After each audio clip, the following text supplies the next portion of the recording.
Bismillahirrahmanirrahim. Innal hamdalillah nahmaduhu wa nasta'inuhu wa nastaghfiruh wa na'udzu billahi min syururi anfusina wa min sayyiati a'malina. May yahdihillahu fala mudhillalah wa may yudlil fala hadiyalah. Wa ashhadu an la ilaha illallah wahdahu la syarikalah wa ashhadu anna Muhammadan abduhu wa rasuluhu la nabiyya ba'dah. Wa ba'du ayyuhan nas ittaqullaha mastata'tum wasma'u wa athi'u la'allakum turhamun.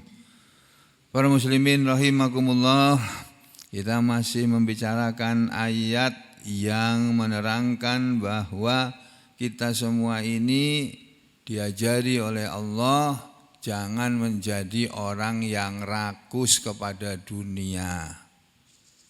Kalau sampean sudah jadi presiden, gak usahlah istrinya suruh jadi presiden menggantikan. Kalau istrinya sudah jadi presiden, gak usah anaknya suruh gantikan jadi presiden. Jangan pula nanti menantunya. Itu namanya rakus kepada dunia. Padahal semuanya itu nanti akan menjadi penyesalan di hari kiamat. Nabi yang mengajarkan kepada kita, al-imaratu nadamatun yaumal kiamah. Pemerintahan itu, menjadi kepala pemerintahan itu akan menjadi penyesalan di hari kiamat. Di sini kelihatannya senang berkuasa, tapi di akhirat menyesal, kepingin supaya kembali ke dunia enggak jadi penguasa lagi, tapi sudah terlambat.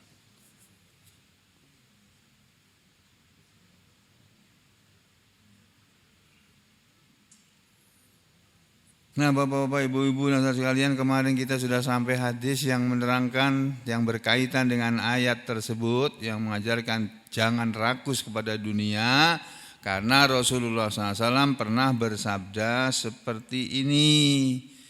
Ya, beliau bersabda, Allah, ketahuilah, ingat-ingatlah. Allah itu ada yang mengartikan ketahuilah gitu. Dulu waktu saya ngaji, sebagian guru saya mengartikan Allah ketahuilah gitu. Sebagian guru saya yang lain mengartikannya Allah ingat-ingatlah. Innad dunya mal'unah. Sesungguhnya dunia ini terkutuk. Dunia ini terlaknat. Dunia ini dilaknat. Malau di sini enggak ada wanya ya, di dalam riwayat yang lain ada tambahan wa mal'unun ma fiha. Mal'unun ma fiha. Terkutuk pula apa saja yang ada di dalam dunia ini. Jadi dunia ini penuh dengan sesuatu yang terkutuk, yang terlaknat. Terlaknat itu artinya jauh dari rahmat Allah. Illa kecuali dunia yang diisi dengan zikrullahi ta'ala, zikir kepada Allah ta'ala, ingat kepada Allah ta'ala. Jadi kalau kita ingat kepada Allah, kita tidak terlaknat, tidak terkutuk. Sebaliknya kalau kita lupa sama Allah, ya kita terkutuk. Itu satu. Yang kedua, wa ma walahu, dan apa yang mengiringinya dan apa yang menyamainya. Ya, menyamai zikir kepada Allah ya ibadah-ibadah lainnya maksudnya. Yang ketiga, wa aliman, dan orang yang berilmu. Kalau saudara hidup di dunia ini menjadi orang yang berilmu, saudara tidak terkutuk. Kalau jadi orang yang bodoh, ya terkutuk. Terus jadi orang pintar kok jadi orang bodoh. Apalagi jadi orang bodoh terus menjadi pemimpin. Aduh. Pemimpin itu harus pandai, harus pintar, harus bertakwa kepada Allah, harus beriman, takut kepada Allah. Dan beriman kepada Allah. Pemimpin itu syaratnya itu. Badannya sehat, pikirannya sehat, pandai, pintar, adil. Ya. Kalau Nabi itu sebagai pemimpin, beliau mempunyai sifat kepemimpinan. Beliau itu fatonah, pandai, amanah, bisa dipercaya. Apalagi? Tabligh, beliau selalu menyampaikan kebenaran. Sidik, jujur. Syarat pemimpin itu jujur. Kalau tidak jujur, enggak usah jadi pemimpin. Atau jangan dipilih jadi pemimpin. Sudah sampean itu sudah jelas-jelas enggak jujur kok dipilih. Ya sudah. Tanggung sendiri akibatnya nanti. Ya. Yang keempat yang tidak terkutuk adalah menjadi muta'aliman, orang yang mempelajari ilmu, yang belajar. Jadi kalau kita sibuk belajar itu tidak terkutuk. Kalau malas belajar, nah itu terkutuk. Ini hadis derajatnya hasan. Di sini ada keterangan ulama Malaysia. Mal'unah artinya dilaknat, yakni dibenci dan rendah nilainya di sisi Allah. Jadi seluruh dunia dan seisinya ini menurut hadis di atas adalah terlaknat. Selain berzikir kepada Allah dan yang menjurus ke arah berzikir kepada Allah, wa ma walahu. Misalnya yang termasuk walahu adalah ketaatan kepada Allah. Tapi jangan sekali-kali salah paham, yaitu dengan adanya keterangan dilaknat itu lalu kita mencaci maki hal-hal yang sifatnya duniawiyah atau membenci dunia ini secara mutlak. Jangan salah paham. Islam tidak mengajarkan kita membenci dunia, tidak. Jangan salah paham. Kita disuruh menjadikan dunia ini, kata Nabi Muhammad SAW, ad-dunya mazra'atun lil akhirati. Ad-dunya, dunia ini mazra'atun, tempat bercocok tanam. Lil akhirati, untuk akhirat. Itu perumpamannya begitu. Jadi kita di dunia ini ibarat orang yang sedang bercocok tanam.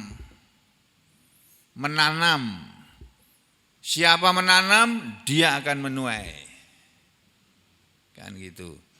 Siapa menabur benih, dia akan menuai. Ya, jadi kita harusnya sibuk menanam, yakni melakukan sesuatu yang nanti hasilnya akan kita petik di akhirat. Makanya kita tiap hari ngaji gini kelihatannya ya enggak ada apa-apanya itu. Aku dari dulu ngaji mulai ini kita ngaji di sini mulai tahun 2009. Ya Pak Wahid ya. 2009. Hah? Masih musola butut kecil.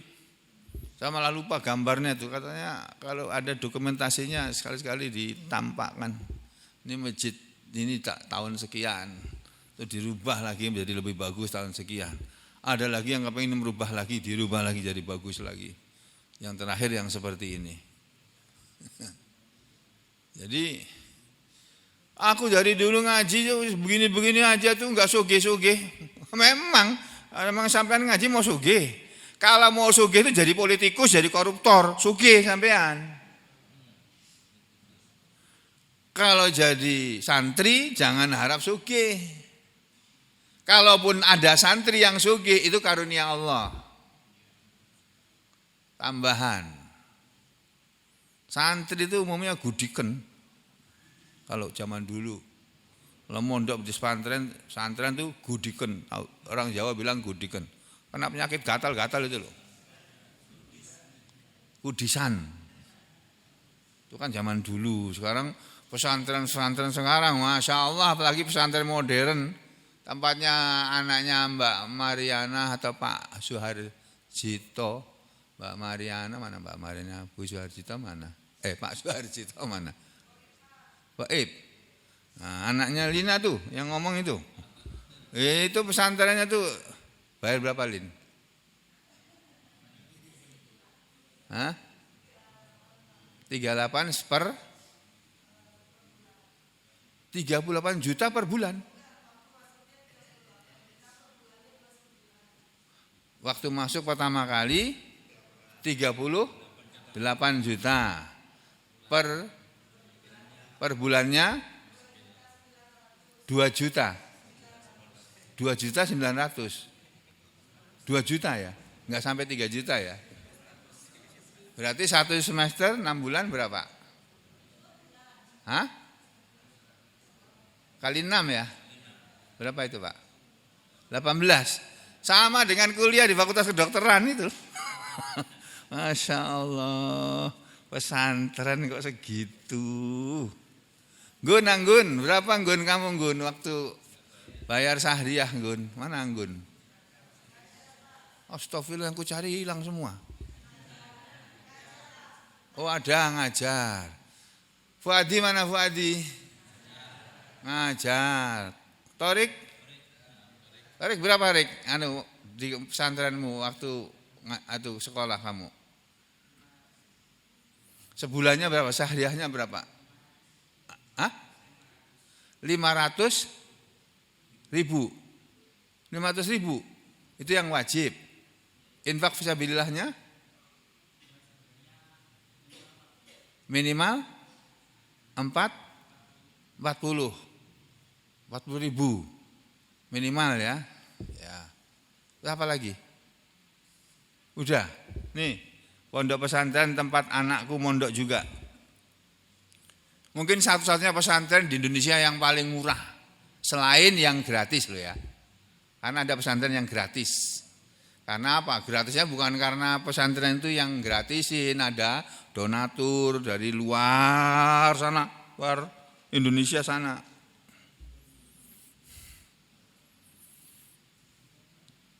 Pesantren yang termurah ya pesantren tempat anakku mondok itu. Kenapa? Karena guru-gurunya nggak dibayar, nggak digaji. Mereka cari uang sendiri. 500 ribu sebulan, ya. Mama adro kama 500 ribu. Itu untuk makannya itu dan untuk ya uang sekolah. Cari pesantren yang masih bayar 500 ribu sebulan. Coba disampit ini. Kayaknya aku belum pernah ketemu deh. Itu tingkat sanawiyah loh itu. Sampai tingkat aliyah loh. Ini Mas Torik ini lulusan mualimin apa aliyah? Mualimin di bawahnya aliyah. Tapi sekarang kayaknya sudah hampir sama aja. Sama pinternya itu, lulusan mualimin sama lulusan aliyah hampir sama. Kalau dulu lulusan aliyah, untuk masuk aliyah itu setengah mati susahnya. Harus pinter betul-betul. Kalau sekarang pinter sedikit aja sudah bisa masuk. Tapi kalau enggak pintar-pintar amat ya wis mualimin lah. Jadi saudara sekalian, kita mau ngomong apa kok tekan bayar pondok pesantren. Menjadi muta'aliman itu loh, menjadi orang yang belajar ilmu, saudara tidak terkutuk, walaupun bayarnya mahal, enggak terkutuk, karena mendidik anaknya paham agama, karena di luar sana susah nyari pelajaran agama yang bujur-bujur kata orang sini, yang bujur-bujur paham agama. Jadi maka dari itu saudara sekalian, ayo kita menjadi orang yang kalau tidak bisa menjadi aliman, orang yang berilmu, menjadi ulama, menjadi ustadz, tidak bisa. Yang menjadi murid, muta'alliman. Kalau nggak bisa dua-duanya, ya menjadi orang yang zikir kepada Allah. Zikir juga nggak bisa, ya menjadi orang yang beramal soleh, yang mendekati, yang mentaati Allah, beramal dengan apa yang wujudnya itu adalah ketaatan kepada Allah. Dah, saudara taat kepada Allah, saudara tidak terkutuk. Walaupun saudara bukan siapa-siapa, nggak dikenal orang, nggak punya apa-apa selain badan ini saja. Tak apa-apa. Ya, ini hadis nomor 477. Terus berikutnya lompat ini yang 478 479 aku lompati karena aku anggap tidak relevan dengan yang ingin saya sampaikan. Jadi sekarang berikutnya hadis nomor 480 dalam kitab Riyadhus Shalihin. Wan Ka'ab bin Iyad, dari sahabat Nabi yang bernama Ka'ab bin Iyad. Ya, radhiyallahu an, semoga Allah ridho kepadanya, qala, dia telah berkata, sami itu aku telah mendengar, kata sahabat Nabi ini, aku telah mendengar Rasulullah sallallahu alaihi wasallam. Aku telah mendengar Rasulullah SAW bersabda, yaqulu, beliau bersabda.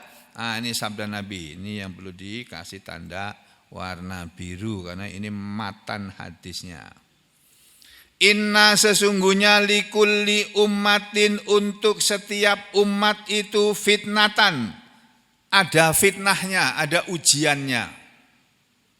Sesungguhnya setiap umat itu punya ujian sendiri-sendiri. Umatnya para nabi maksudnya. Setiap umat para nabi itu ada ujiannya masing-masing. Wa fitnatu ummati, kata Rasulullah, dan fitnah atau ujian ummati, umatku, al-mal, adalah harta. Ini hadis ini rawahu Tirmidzi, yang meriwayatkan Imam Tirmidzi. Jadi ada hadis yang menerangkan bahwa setiap umat para nabi itu ada ujiannya, sedangkan ujian dari umatku adalah harta. Itulah sebabnya bapak-bapak, ibu-ibu dan saudara sekalian, para kiai-kiai kita, ustadz-ustadz kita itu ngomongnya bisa keras, bisa orang sini bilang karas itu. Berani protes, berani amar ma'ruf nahi mungkar, tapi begitu dikasih amplop tebal terus mingkem. Bahasa Jawa mingkem begini loh. Oh, bahasa sini apa, Pak? Apa?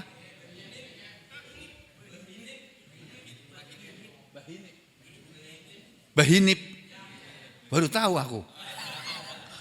21 tahun aku tinggal di Sampit. Bahinip itu baru tahu aku. Astagfirullahaladzim. Hah? Bahinip. Ya Allah, ya Rahman. Makanya tidak heran kalau Habib Rizik Syihab mengatakan imanuhum fi amplopihim, katanya. Iman mereka itu masih di amplop-amplopnya. Dan begitu memang betul ini Nabi bilang ujian umatku yang paling berat itu harta. Itu harta itu bisa membuat iman seseorang itu hilang kok. Agamanya itu bisa digadaikan kok dengan harta kok. Na'udzubillahi min dzalik. Semoga kita tidak termasuk orang yang seperti itu. Nabi sudah meramalkan ini, beliau sudah bersabda. Dan beliau ini bukan peramal, ini wahyu dari Allah. Setiap sabda Nabi itu sesungguhnya itu adalah wahyu dari Allah. Hanya saja wahyu itu ada yang dua macam. Ada yang harus ditulis dan dihafalkan, itu namanya Al-Quran. Ada yang tidak boleh ditulis. Oleh Nabi dilarang ditulis karena itu bukan Al-Quran, tapi sabda Nabi yang beliau sabdakan tapi asalnya dari Allah juga, makanya disebut sebagai hadis. Ya, setiap umat itu ada ujiannya, ujian umatku adalah harta. Makanya banyak diantara manusia termasuk kita semua ini kadang-kadang tergoda oleh harta. Demi harta kita rela enggak ngaji. Demi harta kita rela meninggalkan ajaran Islam. Kamu copot enggak jilbabmu? Kalau kamu enggak copot jilbabmu, ku pecat dari perusahaan ini. Ya, saya copot. Karena kepingin dapat gaji dari perusahaannya. Na'udzubillah min dzalik. Ya, sudah. Ini salah satu hadis yang menunjukkan bahwa harta, hati-hati kamu sama harta, karena harta ini bisa membuat kamu jatuh, tersungkur. Ya kalau tersungkur cuma di dunia, jatuh paling lecet-lecet, bawa ke tempat Pak Mantri Wahid, suntik, jebret, cis, gitu. Sudah segar lagi. Tapi kalau tersungkurnya ke neraka, na'udzubillahi min syarri dzalik, enggak ada yang bisa nolong kecuali Allah dan Rasulullah sallallahu alaihi wasallam. Nah, ini hadisnya ini derajatnya hadisun hasanun sahih, hadis yang derajatnya hasan sahih, di bawahnya sahih, di atasnya hasan. Nomor 481, wa an Abi Amr, dan dari sahabat Nabi yang bernama Abu Amr radhiyallahu an, wa yuqalu, dan dia juga dinamakan atau disebut namanya bukan Abu Amr tapi Abu Abdillah. Ada yang memanggil Abu Amr, ada yang memanggil Abu Abdillah. Jadi rupanya dia punya dua anak, satu namanya Amr, satu namanya Abdullah. Dua anak laki-laki. Wa yuqalu, dan dikatakan juga atau dipanggil juga namanya itu Abu Laila. Punya anak perempuan namanya Laila. Jadi dia dipanggil bapaknya Laila, Abu Laila, atau Abu Abdillah atau Abu Amr. Nama sebenarnya adalah Utsman bin Affan, sahabat Utsman bin Affan radhiyallahu an, semoga Allah ridho kepada beliau. Sahabat Sayyidina Utsman bin Affan ini mengatakan annan nabiyya, bahwasanya Nabi sallallahu alaihi wasallam qol, Nabi pernah bersabda sebagai berikut. Ini juga hadis yang menunjukkan atau mengajarkan kepada kepada kita bahwa kita ini jangan tergantung kepada dunia. Jangan mementingkan dunia melebihi mementingkan akhirat, jangan. Kebalik itu. Mementingkan akhirat mengalahkan dunia. Nah, itu yang benar. Ya, kita di hadapan dua urusan nih. Pilih dunia atau pilih akhirat? Pilih akhirat. Kamu hidupnya sengsara, enggak apa-apa. Kalau ada yang pilih dunia, enggak apa-apa, silakan juga. Sama seperti Fir'aun, sama seperti Korun, ya, Haman, itu pilih dunia, ya enggak apa-apa, biarin. Nah, Nabi bersabda, laisa li ibni adama hakun. Masya Allah, ini laisa, tidak ada, li ibni, bagi anak keturunan Adam, Nabi Adam, maksudnya tidak ada bagi manusia ini, ibnu Adam, anak Adam itu kan maksudnya manusia ini, gitu loh. Tidak ada bagi manusia hakun, hak. Anak Adam, manusia ini tidak punya hak. Tahu hak enggak? Hak itu, ya hakku itu, ya apa yang harus diberikan kepadaku, itu hakku. Hakmu, ya apa yang harus diberikan kepada kamu. Hak orang adalah apa yang harus diberikan kepada orang. Miliknya dia, haknya dia. Tidak ada bagi manusia itu hak. Manusia itu tidak punya hak fi pada siwa selain hadhil hisol. Perkara-perkara berikut ini. Al-hisol, kalau kita ngintip kamus Arab Indonesia, itu maknanya ini, tabiat, kebiasaan, atau budi pekerti, atau pekerti kebiasaan yang terpuji. Kalau dulu kami mendapat pengetahuannya, al-hisol itu sesuatu perkara, ya.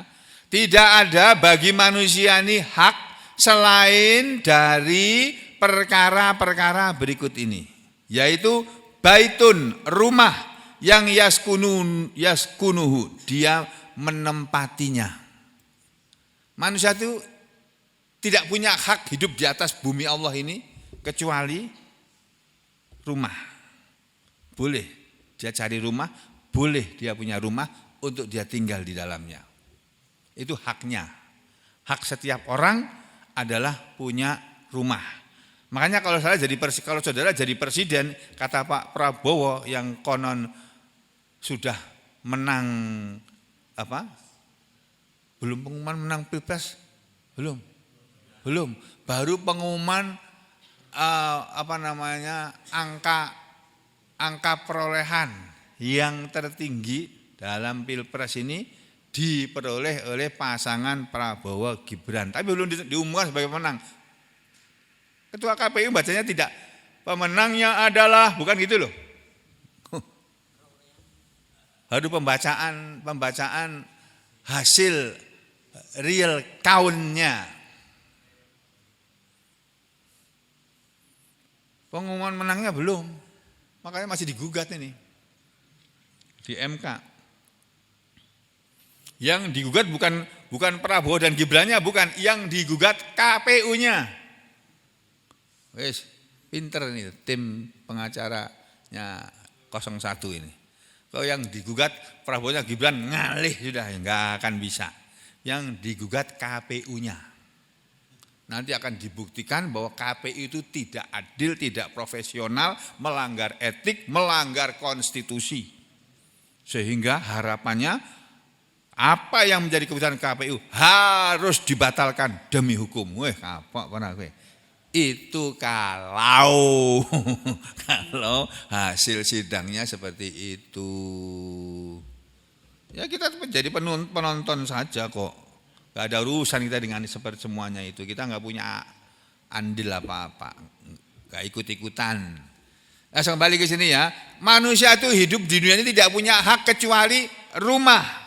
Boleh dia punya rumah yang dia menempatinya. Yang kedua wasaubun, dan pakaian, baju yang yuwari, baju itu akan menutupi auratahu, auratnya. Yang ketiga wal khilful khubzi, dan sepotong roti, wal ma'i, dan air. Ini Nabi bilang begitu. Dunia ini ya, asal kamu sudah punya rumah, entah itu rumahmu sendiri atau rumah mertuamu atau rumah mertua indah, ya, atau rumah warisan atau rumah kontrakan yang kamu menempati itu hak kamu. Kamu sebagai manusia punya hak untuk punya rumah. Nah, kalau sampai jadi presiden, mestinya seluruh rakyat ini dibikinkan rumah. Dibikinkan rumah, yang enggak punya rumah. Undang-undang dasarnya aja bilang begitu kok. Fakir, miskin, dan orang-orang terlantar, dan apalagi gitu, menjadi tanggungan negara. Loh, bunyi undang-undangnya begitu, mbuh pasal piro tuh, enggak tahu pasal berapa itu. Enggak apal lagu undang-undang dasar.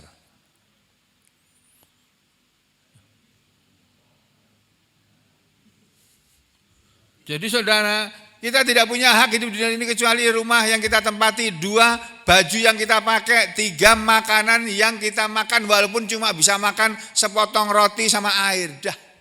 Asal kamu sudah punya itu sudah cukup kamu hidup di dunia ini. Itu hak kamu untuk mendapatkan. Jadi di sini enggak ada apa? HP enggak ada, hatifah atau apa nama lainnya Mas? Mana? Selain bahasa Arabnya HP itu selain hatifah apa sih jenis mana? Hah? Jawal, jawal. Nah, itu. Enggak ada jawal, enggak ada. Televisi, televisiun enggak ada. Kulkas enggak ada. Enggak ada. Mobil enggak ada loh. Mobil enggak ada loh di sini. Tapi sampean punya mobil enggak dilarang, enggak ada larangan dalam Islam punya mobil. Kalau perlu mobil yang bagus, yang bisa balap, yang bisa menerjang orang-orang jahat itu, nabrak, itu. Nah, boleh kamu punya mobil kayak itu, mobil anti peluru yang ditembakin enggak apa-apa. Kalau bisa beli itu boleh. Tapi jangan kamu tabrakin orang-orang yang baik-baik, jangan, yang jahat-jahat itu loh Pak. Nah, yang mau mengganggu kamu itu loh. Mau mengganggu keselamatanmu itu, tabrakin aja, duar gitu. Ini cuma ngomong aja loh ya. Ngomong itu artinya enggak dilakukan.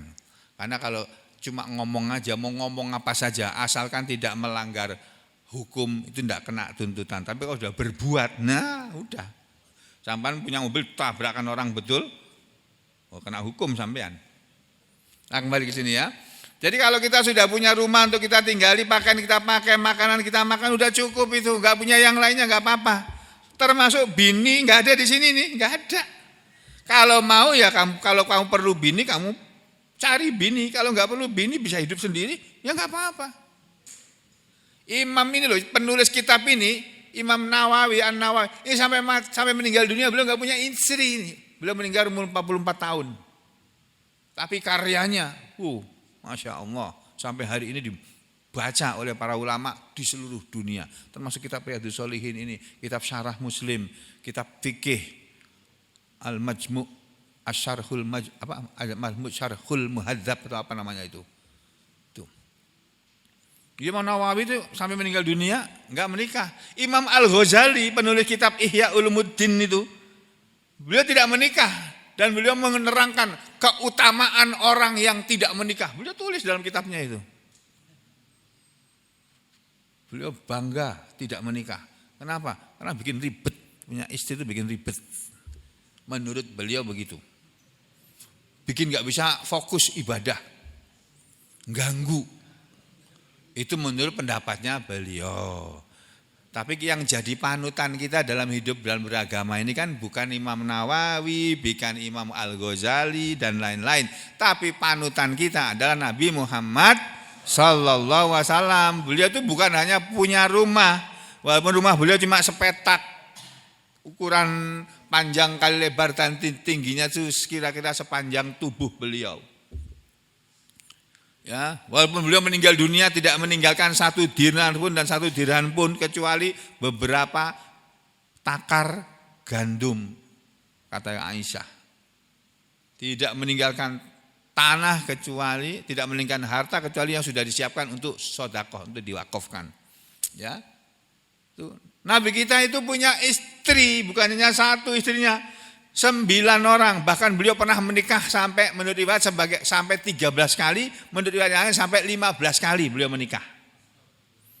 Tapi yang hidup sezaman, beliau pernah hidup sezaman dengan istri-istri beliau itu 9 orang dalam satu masa, 9 istrinya ini hidup dengan beliau. Jadi beristri itu sunnah Nabi. Makanya Nabi mengatakan an-nikahu sunnati faman raghiba an sunnati falaisa minni. Itu hadis Nabi yang sering dibaca oleh penghulu kalau sedang menikahkan orang itu. Nikah adalah sunnahku, maka barang siapa membenci sunnahku maka dia bukan dari golonganku. Itu hadis itu dibantah Imam Al-Ghazali loh itu. Ya, itu hadis itu begitu keutamaan orang yang menikah begitu, tapi ada keutamaan orang yang tidak menikah. Aku enggak hafal terus, karena aku enggak mendalami kitab Ihya Ulumuddin. Aku punya kitabnya, aslinya punya, tarjamahnya punya. Tapi karena hadis-hadis ini belum selesai saya baca, makanya kitab-kitab yang selain itu masih ku belakangkan aja. Nanti aja kalau aku masih diberi umur, ku baca. Nah, kembali ke sini ya. Jadi ini Bapak Ibu sekalian, ini menunjukkan bahwa di dunia ini kita cukup cari 3 ini sudah dapat, sudah.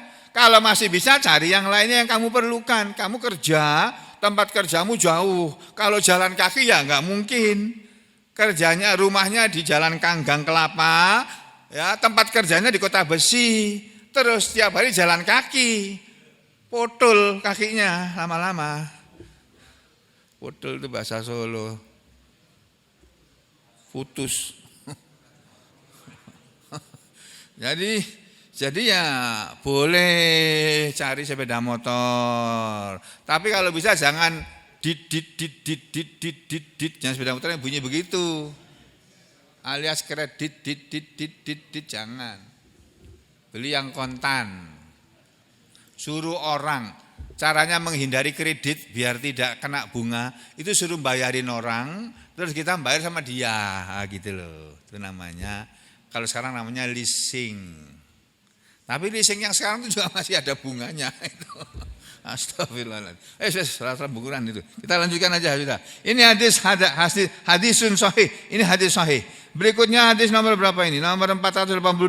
Wa an Abdillah bin Sikhir, atau dari Abu Hurairah radhiyallahu anhu. As-Sikhir bikasri sin, dengan mengkasrah huruf sin, wal kha, dan huruf kha-nya juga di kasrah, as-sikhir. ya, kha yang al-mu'jamataini, yang punya titik, yang bertitik ya, kha bukan ha.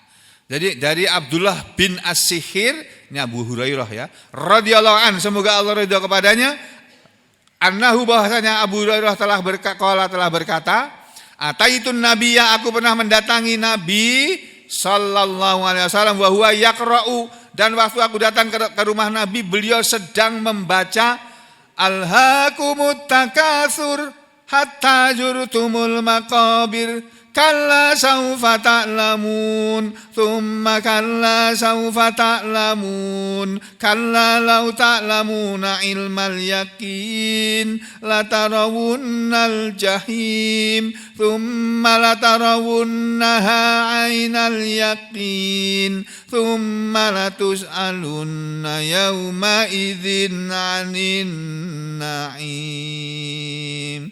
Begitu kata Abdullah bin Sikhir ini. Aku dulu pernah datang ke tempat Nabi SAW, beliau sedang membaca ayat itu. Lalu beliau berkata, alhaakumut takatsur, yang artinya telah melalaikan kalian semua wahai manusia.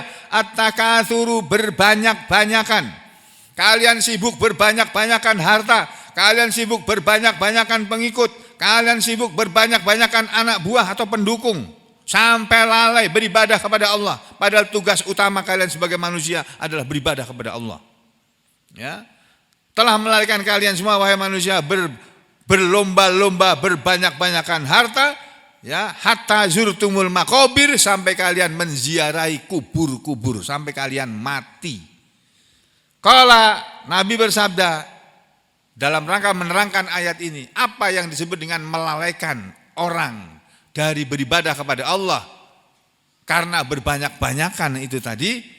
Yaqulu, selalu berkata Ibnu Adam, anak Adam atau manusia ini selalu mengatakan mali, mali, ini hartaku, ini hartaku. Kalau diterjemahkan lebih luas, itu rumah yang gede itu loh, yang paling gede sesampit itu loh, yang paling bagus sesampit itu rumahku. Pabrik sawit yang paling gede di sana itu punyaku itu. Mobil yang paling mewah itu, yang suka lewat di jalanan di sampit itu punyaku itu. Jadi manusia selalu mengatakan mali, mali, hartaku, hartaku.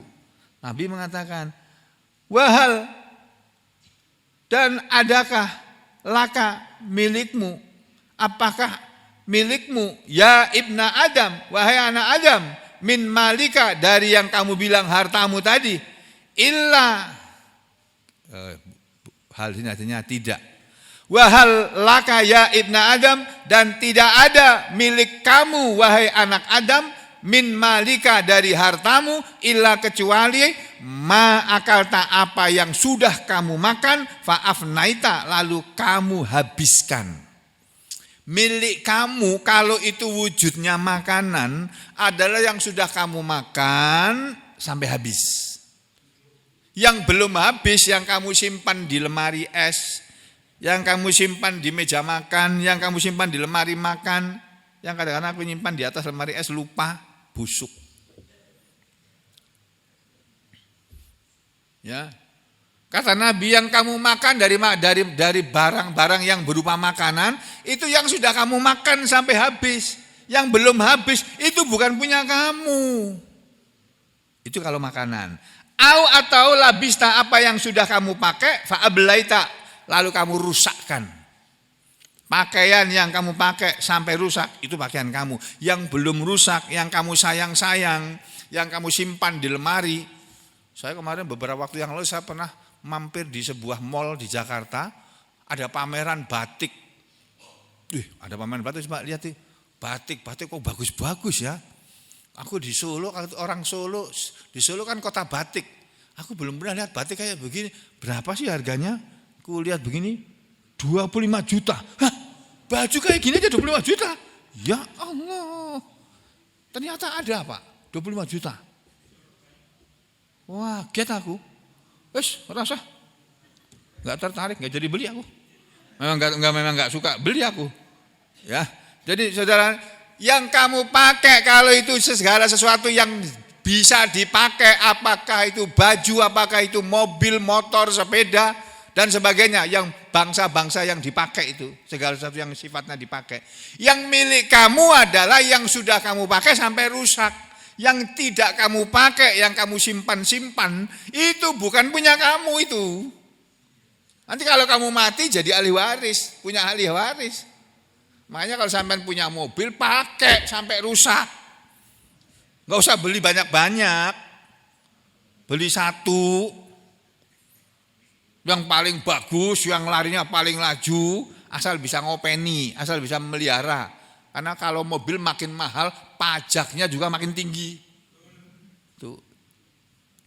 Nah, ada orang kepingin beli mobil bagus, begitu bayar pajak mengeluh. Lah kamu dulu beli mobil ini kamu nggak mikir toh, ini pajaknya besar ini. Aku ditawari sama teman itu, Pak Dokter, ini loh murah, enak mobil ini, harganya murah, cuma 200 juta. Dalam hatiku, iya 200 juta regone, pajaknya piro? Pajaknya berapa? Cari yang murah-murah aja pajaknya, yang penting nggak kehujanan kok. Sudah. Kecuali sampai duitnya banyak, berlebih, nggak apa-apa, beli Lamborghini nggak apa-apa. Asal dibayar pajaknya, asal bisa membayar pajaknya, dan bukan untuk berbangga-bangga. Kalau saudara beli mobil untuk berbangga-bangga, berdosa. Lebih dijual aja. Ya, udah kembali ke sini ya. Milik kamu ya wahai anak Adam adalah yang kamu pakai sampai rusak. Atau yang ketiga, tasaddaqta, milik kamu adalah yang engkau sudah sedekahkan, fa'amdhoita, lalu engkau akan terus bersama hartamu itu tadi. Jadi harta kita yang sesungguhnya adalah yang kita sedekahkan kepada orang lain. Itu harta kita yang sebenarnya. Yang masih kita simpan-simpan itu bukan milik kita.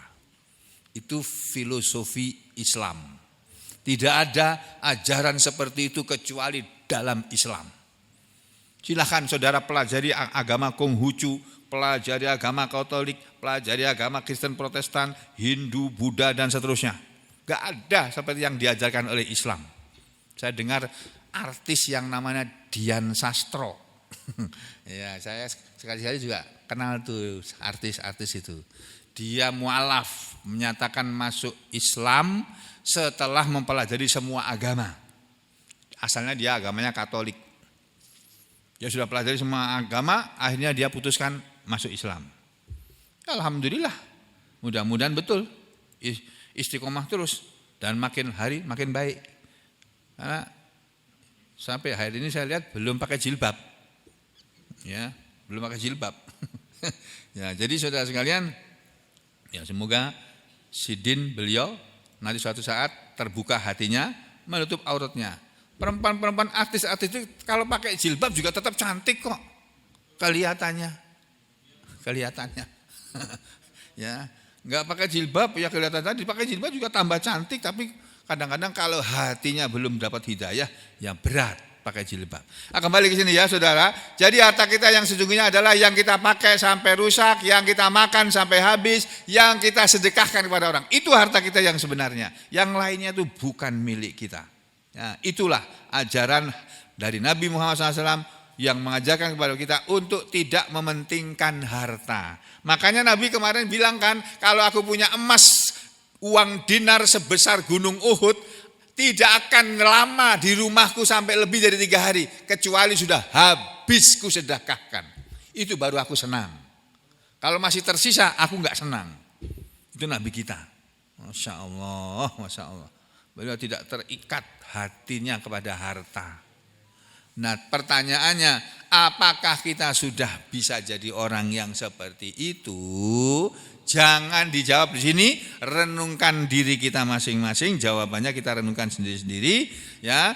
Jawabnya nanti aja, ya. Jawab kepada Allah, belum ya Allah, saya masih rakus duit ya Allah. Saya masih senang sama duit ya Allah. Kadang-kadang duit orang juga ku embat ya Allah. Dah sekian aja dulu ya. Aku lu qauli hada astaghfirullah li wa lakum Allahumma taqabbal minna innaka antas samiul alim wa tub alaina innaka antat tawwabur rahim. Wa sallallahu ala Muhammadin wa ala ali Muhammad walhamdulillahi rabbil alamin.